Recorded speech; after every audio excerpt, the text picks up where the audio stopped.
आता मोठ्या शहरामध्ये टोळ्या असतात, मुंबईमध्ये गोपीनाथ मुंडे यांनीच तिथलं काय त्या टोळी युद्ध संपवलं, दी एंड केला पण टोळी युद्धाचा. पण गावात नाही, मग त्यांच्या तिथलं घरातलं टोळी युद्ध मात्र त्यांना संपवता आलं नाही.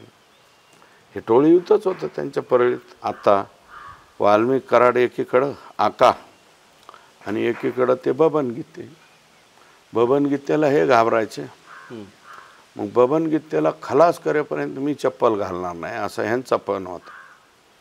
आणि बबन गीतेचा पण यांना खलास करेपर्यंत मी दाढी काढणार नाही. ते बबन गीतेची दाढी फार इथपर्यंत आली.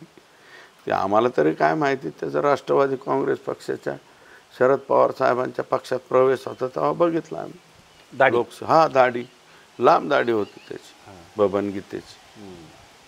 तो बी आत्ता फरार आहे बापू आंधळे. हे फारच विचित्र पद्धतीने, म्हणजे काय, म्हणजे कुठल्या कुठं काही नाही, परिंदा पिक्चर पाहिला. परिंदा पिक्चरची दुसरी स्टोरी म्हणजे परळी.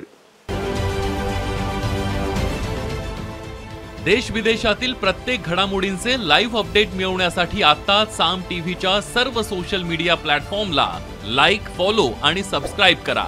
तसंच सर्व नोटिफिकेशनसाठी बेल आयकॉन प्रेस करायला विसरू नका.